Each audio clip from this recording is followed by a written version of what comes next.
the American muscle car that made Dodge the king of the straights. This legendary ride went from playing catch-up to putting ketchup on cars because it was eating them for lunch.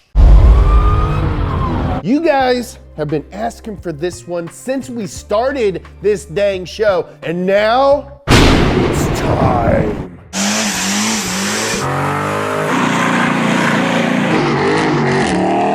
This is everything you need to know to get up to speed on the Dodge Charger. Lightning, lightning, lightning.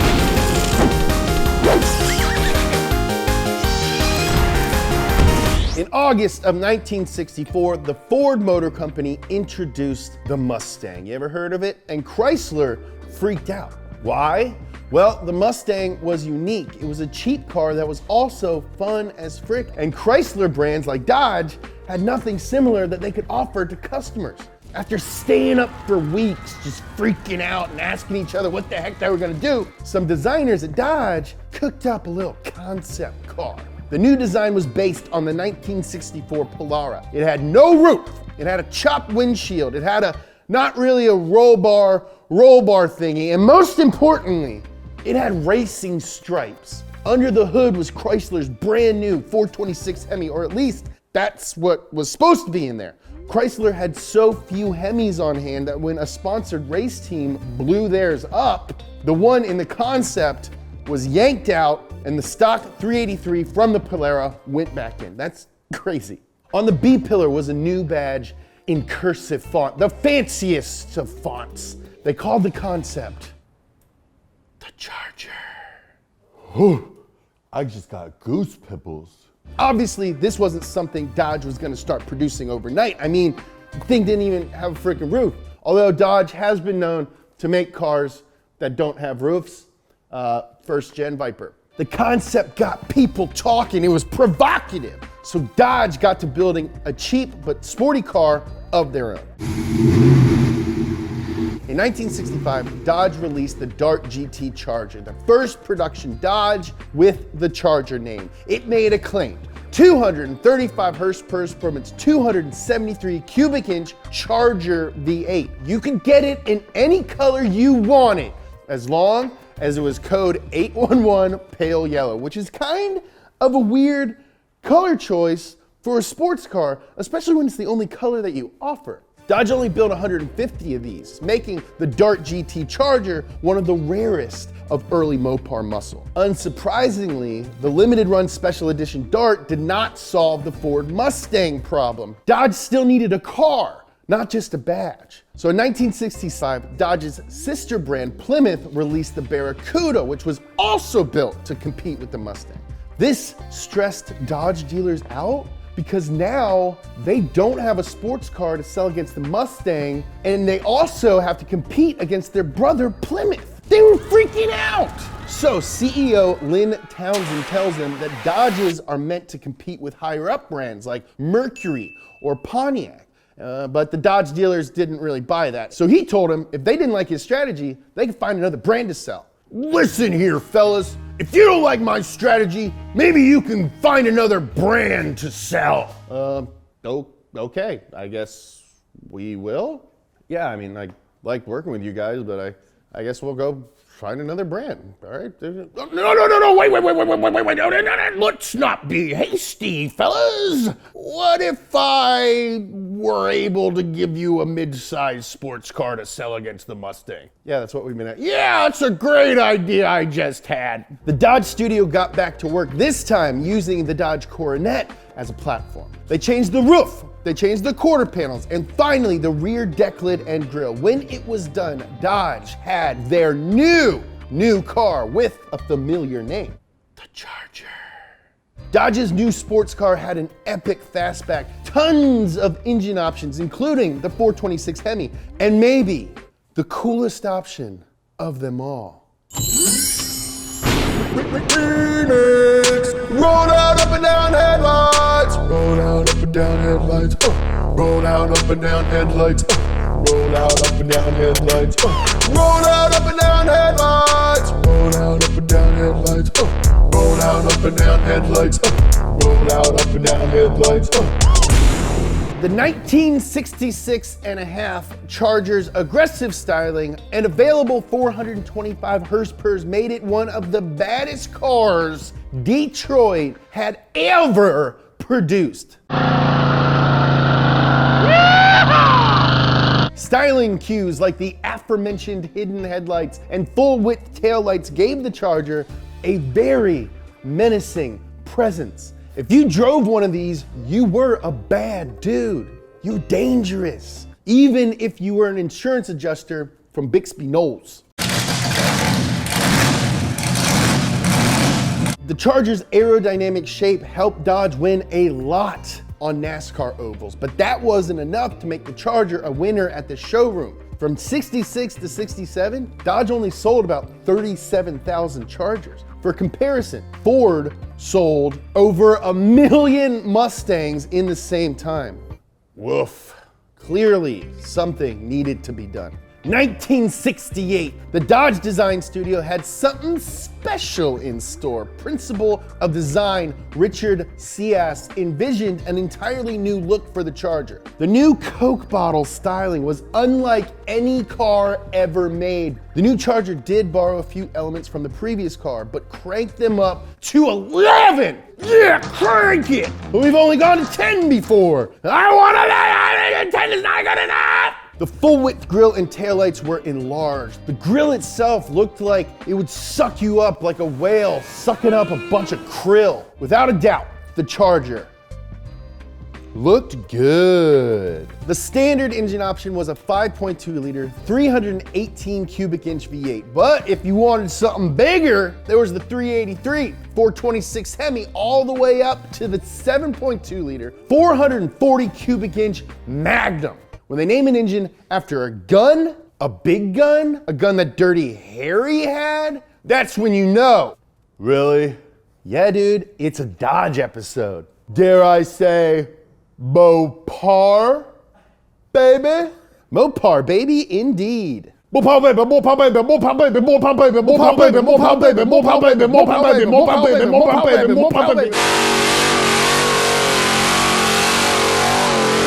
New for that year was the RT package, which included upgraded brakes and suspension. The Dodge RT was about as good a sports car as a 3,600-pound muscle car could be. Critics and fans agreed the 68 was an awesome car. And as a result, people freaking bought it. Dodge predicted that the new car would sell about as well as the first gen, but they were wrong, dead wrong. Dodge ended up building nearly 100,000 of them for 1968. The new Charger was a huge success. And because this new car was doing so well, that left Dodge in a bit of a pickle since they didn't want to ruin the good thing they had going. Dodge fever. It's a beautiful way to go. 1969 saw a revised grille, as well as a special edition Charger built for NASCAR oval domination, the Daytona. They made the nose all pointy and put a big old wing on it for grip. It worked so well that NASCAR had to ban it 2 years later. If you want to know more about the Daytona and its sister car, the Superbird, check out this episode of Up to Speed. But perhaps what the 69 Charger is best known for is a little show called the Dukes of Hazzard, in which it played a pivotal role. The show premiered in 1979 and featured a bright orange Charger that had a knack for flying through the air, the General Lee. General Lee was equipped with a push bar and 15-inch American racing vector wheels. From 1979 to 1985, the Dukes of Hazzard chewed through about 300 Chargers. Yeehaw! Whoa!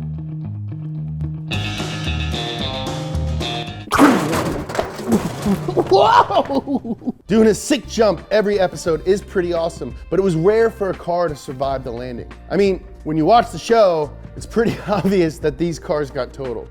Just look at those chassis bend. I just got the bad kind of ghost pimples.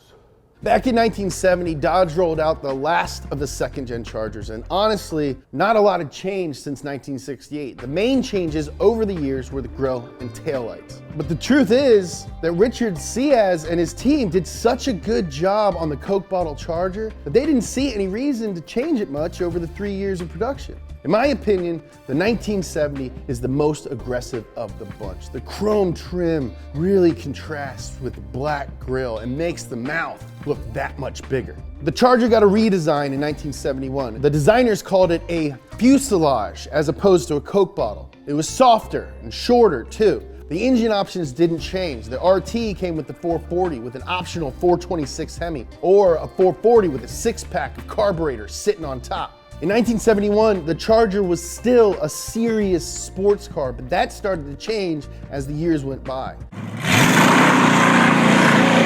As emission rules got stricter, power would be affected, and the styling got a little less aggro. But surprisingly, that didn't affect sales. Dodge sold over 122,000 Chargers in 1973, making it the best-selling Charger so far. But unfortunately, it wasn't all gravy, baby. As the Charger was riding high, that dang old freaking gas crisis hit and hit the entire Chrysler Corporation hard. I mean, they were hemorrhaging money. Big cars with big motors using big gas were out, and the Charger died in 1978. It will take with me the memories to be my sunshine after the rain.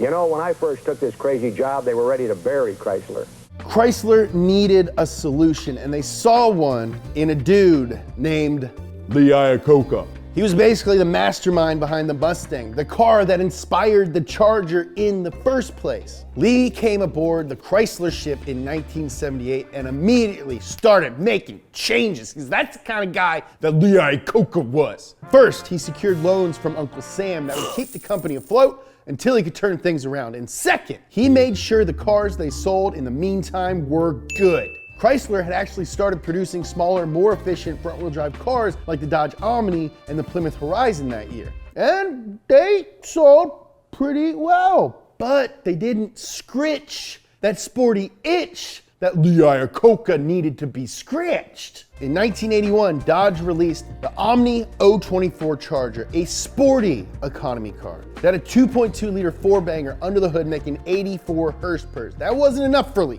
So he hired his buddy, Carroll Shelby, to tune some of these Chargers to make more power, baby. Carroll worked his magic on the cylinder heads and cam timing. All said and done, the new Dodge Shelby Charger made a blistering 107 horsepower. Look, I know that doesn't sound like a lot, but in those post-gas crisis times, people took what they could get. It was a whole new world. Chrysler engineers developed a turbocharged version of the 2.2-liter engine and threw it in the 1984 Omni. They called it the Omni GLH, which stood for Goes Like Hell, because it did. The next year, they put the same engine into the Charger and beefed up the bodywork. It might be one of the most sinister looking front-wheel drive cars ever built. It's on my bucket list. I'm gonna get one.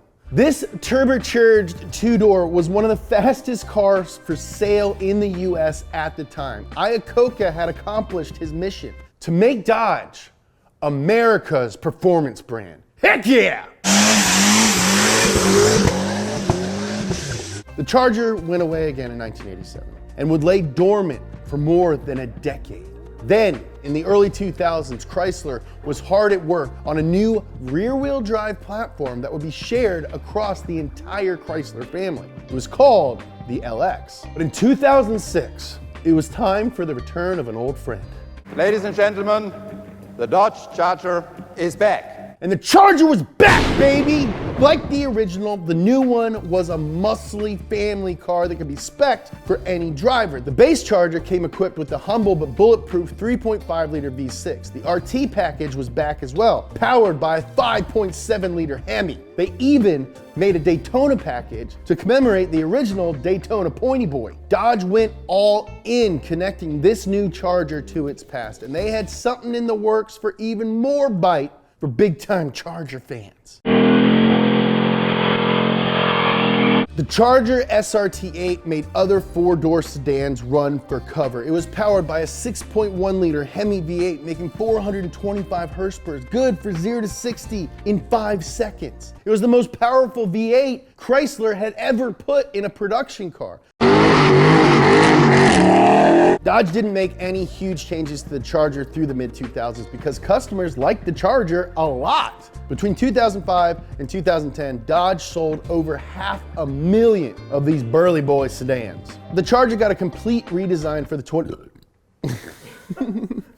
The Charger got a complete redesign for the 2011 model year, which improved on pretty much everything, okay? The body was sleeker and lower profile than the previous gen, featuring scalloped bodywork on the hood and doors, and a return to the full-width taillight in the back, just like the good old days. And all the performance packs were back as well. You had the RT, the SRT 8, a Super B. In 2012, Dodge even teased a Viper V10 powered 6-speed manual Charger at SEMA called the Charger Juiced. Unfortunately, it never went into production, but was a hint that an even more powerful, maybe more evil Charger was coming.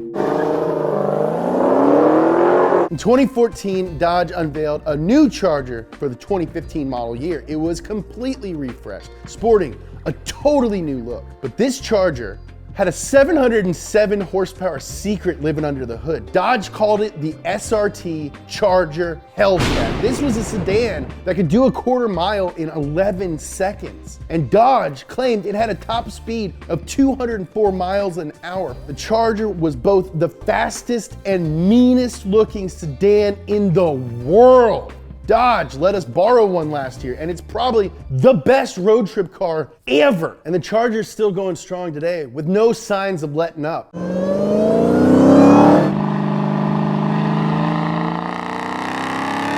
There's a ton of them. There's literally a Charger for every driver. You got the Charger SXT with a 3.6 liter Pentastar V6 available with advanced all-wheel drive with front axle disconnect. There's a Charger GT with performance bodywork and more powerful 300 horsepower V6. Don't forget the 2020 Charger RT with its 370 horsepower Hemi V8. It's got electronically controlled exhaust, performance hood and fascias, and those great performance seats. That performance steering wheel, it's in there, and it's got them paddle shifters. The Charger RT Scat Pack is equipped with a dual inlet performance grille, feeding a 485 horsepower, 6.4 liter Hemi engine equipped with electronically controlled exhaust. Brembo 4-piston brakes slow the car down, which you're gonna need because this is the most horsepower you can get for under 40 grand. And of course, the big daddy of them all, the Charger SRT Hellcat, is returning for 2020. It now comes standard with the wide body package, complete with the mail slot opening performance grille, that delicious 707 horsepower, 6.2 liter supercharged Hellcat V8, capable of 196 miles per hour, and it's got 6-piston Brembos.